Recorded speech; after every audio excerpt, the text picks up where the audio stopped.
भारत बना रहा 12,000 किलोमीटर की लॉन्ग रेंज का बॉम्बर। अमेरिका के B-2 रशिया के Tu-160 को देगा टक्कर। जानिए भारत की वायुसेना में बॉम्बरों का इतिहास। जी हाँ दोस्तों, जिस तरीके से नौसेना के पास एयरक्राफ्ट कैरियर होता है जो खतरनाक से खतरनाक हथियारों को कैरी कर सकता है, वैसे ही दोस्तों वायुसेनाओं के पास बॉम्बर होता है जो वायुसेना की ताकत को कई गुना बढ़ा देता है।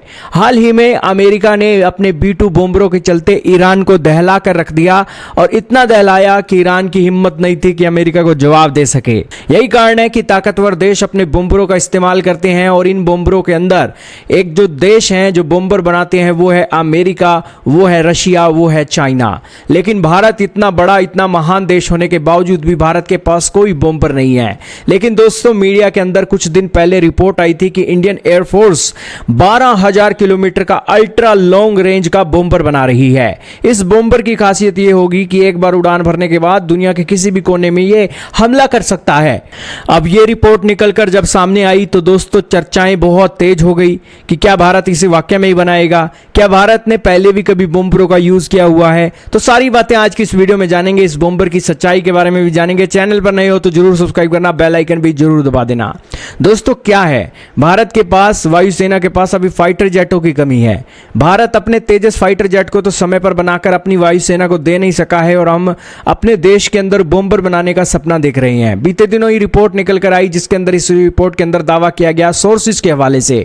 अब दोस्तों फिर चर्चाओं का बाजार गर्म हो गया क्योंकि दोस्तों दुनिया के अंदर 12,000 किलोमीटर की रेंज का बॉम्बर अभी तक बना ही नहीं है। अमेरिका के पास B-2 बॉम्बर है, उसकी रेंज है दोस्तों 9600 किलोमीटर। B-21 रेडर की रेंज है 9 से 10,000 किलोमीटर और दूसरी तरफ रशिया के Tu-160 बॉम्बर को भी बेहतरीन माना जा रहा है और यही कारण है कि भारत का बॉम्बर रशियन बॉम्बरों के हिसाब से एक देखा जा रहा है। अब दोस्तों भारत अपने दम पर तेजस फाइटर जेट को बना नहीं सका, तो आखिरकार इस बॉम्बर को हम कैसे बना सकेंगे? तो इसको लेकर DRDO, HAL और ADA, भारत के एक ये बड़ी डिफेंस की कंपनियां, ये रशिया की कंपनियों के साथ, फ्रांस की कंपनियों के साथ बातचीत करके ये बॉम्बर बनाने की बातें बोल रही हैं। अब दोस्तों जैसे ये न्यूज निकल कर आई तब दोस्तों कहा गया कि भारत कोई भी बॉम्बर अभी तक ऑपरेट नहीं कर सका है, लेकिन ये बात सच नहीं है।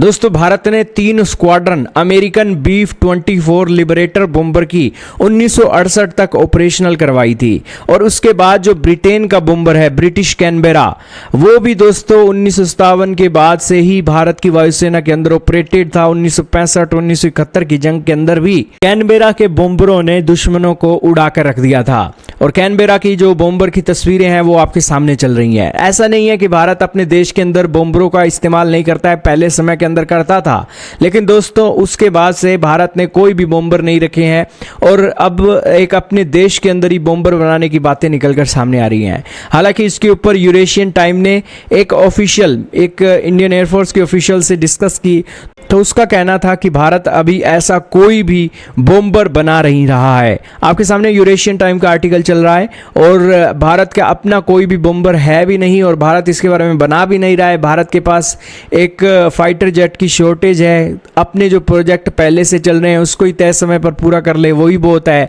और तीसरी सिचुएशन में 5th जनरेशन का फाइटर जेट भी भारत बनाने जा रहा है, वो भी ढंग से हम बना ले, इतना ही बहुत है। बॉम्बरों का पंगा हम नहीं लेना चाहते हैं। यही कारण है कि ऑफिशियल ने इस मीडिया रिपोर्ट को रिजेक्ट कर दिया और कहा कि कोई भी 12,000 किलोमीटर का बॉम्बर भारत नहीं बना रहा है। लेकिन दोस्तों आपका क्या मानना है? हमारे फाइटर जेट पहले ही लेट हुए पड़े हैं और उस सिचुएशन में क्या हमें बॉम्बर बनाने की तरफ देखना भी चाहिए? कमेंट सेक्शन में जरूर बताइएगा।